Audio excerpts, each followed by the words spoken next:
BRS నుంచి కాంగ్రెస్ లోకి party ఫిరాయించారని ఆరోపణలు ఎదుర్కొంటున్న 10 మంది ఎమ్మెల్యేల్లో 9 మంది ఆదివారం రాత్రి సీఎం రేవంత్ రెడ్డితో సమావేశం కావటం చర్చనీయాంశంగా మారింది. 10 మంది ఎమ్మెల్యేలకు అసెంబ్లీ స్పీకర్ గడ్డం ప్రసాద్ కుమార్ అనర్హత నోటీసులు జారీ చేసిన నేపథ్యంలో ఈ కీలక పరిణామం చోటు చేసుకుంది. జూబ్లీహిల్స్ లోని క్యాంప్ కార్యాలయంలో దాదాపు గంటకు పైగా జరిగిన ఈ కీలక సమావేశానికి ఎమ్మెల్యేలతో పాటు కాంగ్రెస్ పార్టీ పెద్దలు, న్యాయ నిపుణులు కూడా హాజరయ్యారు. సమావేశంలో స్పీకర్ నోటీసులకు ఎలా సమాధానం ఇవ్వాలి, తదుపరి న్యాయపరమైన మరియు రాజకీయ వ్యూహాలు ఏమిటనే దానిపై సుదీర్ఘంగా చర్చించినట్లు సమాచారం. డిప్యూటీ సీఎం మల్లు భట్టి విక్రమార్క, మంత్రులు పొంగులేటి శ్రీనివాస్ రెడ్డి, డి శ్రీధర్ బాబు కూడా ఈ భేటీలో పాల్గొన్నారు. బీఆర్ఎస్ పార్టీ ఆ 10 నియోజకవర్గాల్లో ఉప ఎన్నికలకు సన్నద్ధమవుతున్న నేపథ్యంలో సీఎంతో ఈ ఫిరాయింపు ఎమ్మెల్యేల భేటీ ప్రాముఖ్యతను సంతరించుకుంది.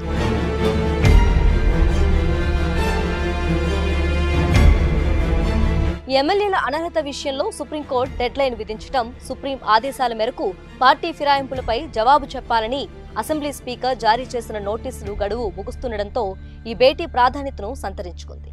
ఈ కీలక సమావేశంలో తమ నియోజకవర్గాల అభివృద్ధి పనులకు అనుమతులు, నిధులు, పాత కాంగ్రెస్ నేతలతో ఉన్న సమస్యలపైనే చర్చించామని ఎమ్మెల్యేలు, కాంగ్రెస్ పార్టీ వర్గాలు బయటకు చెబుతున్నప్పటికీ రాజకీయ వర్గాల్లో మాత్రం సుప్రీంకోర్టులో కేసు, స్పీకర్ నోటీసుల విషయంలో ఎలా ముందుకు వెళ్లాలి, ఏం చెప్పాలి అనే దానిపై చర్చ జరిగిందని టాక్ వినిపిస్తుంది.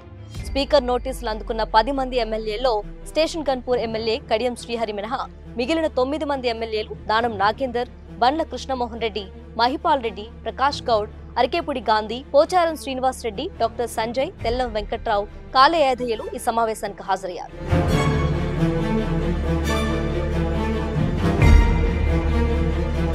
స్పీకర్ ఇచ్చిన నోటీసులకు ఎలా సమాధానం ఇవ్వాలనే అంశంపై న్యాయ నిపుణులతో చర్చ తర్వాత తాము పార్టీ మారలేదని, బీఆర్ఎస్ లోనే ఉన్నామని, నియోజకవర్గాల అభివృద్ధి పనుల కోసమే సీఎం రేవంత్ రెడ్డిని కలిశామని ఎమ్మెల్యేలు ఓ నిర్ణయానికి వచ్చినట్లు తెలిసింది.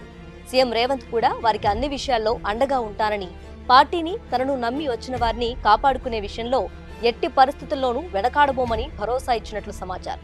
నియోజకవర్గాల్లో పెండింగ్ లో ఉన్న పనులకు వీలున్నంత మేర నిధులు మంజూరు చేస్తామని సూచించినట్లు కూడా తెలుస్తోంది. భద్రాచలం ఎమ్మెల్యే తెల్లం వెంకట్రావు చేసిన రీసెంట్ కామెంట్స్ ఈ వార్తలకు బలం చేకూరుస్తున్నాయి.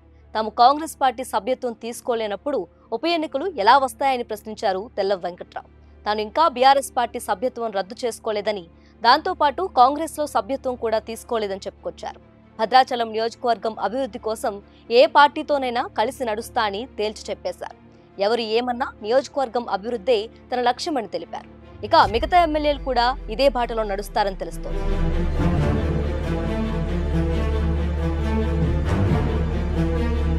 బీఆర్ఎస్ పార్టీ ఫిరాయించిన ఎమ్మెల్యేలపై అనర్హత వేటు వేయాలని కోరుతూ దాఖలు చేసిన పిటిషన్పై విచారణ జరిపిన సుప్రీంకోర్టు 90 రోజుల్లోగా ఈ అంశంపై స్పీకర్ నిర్ణయం తీసుకోవాలని ఆదేశించింది. ఈ ఆదేశాల నేపథ్యంలోనే స్పీకర్ గడ్డం ప్రసాద్ కుమార్ నోటీసులు జారీ చేశారు.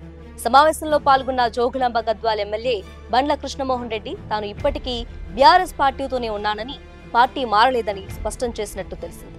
స్పీకర్ నోటీసులపై ఎమ్మెల్యేలు న్యాయ నిపుణులతో సంప్రదింపులు జరిపి తగు నిర్ణయం తీసుకోనున్నారు. ఈ పరిణామం తెలంగాణ రాజకీయాల్లో మరోసారి వేడి పుట్టించింది.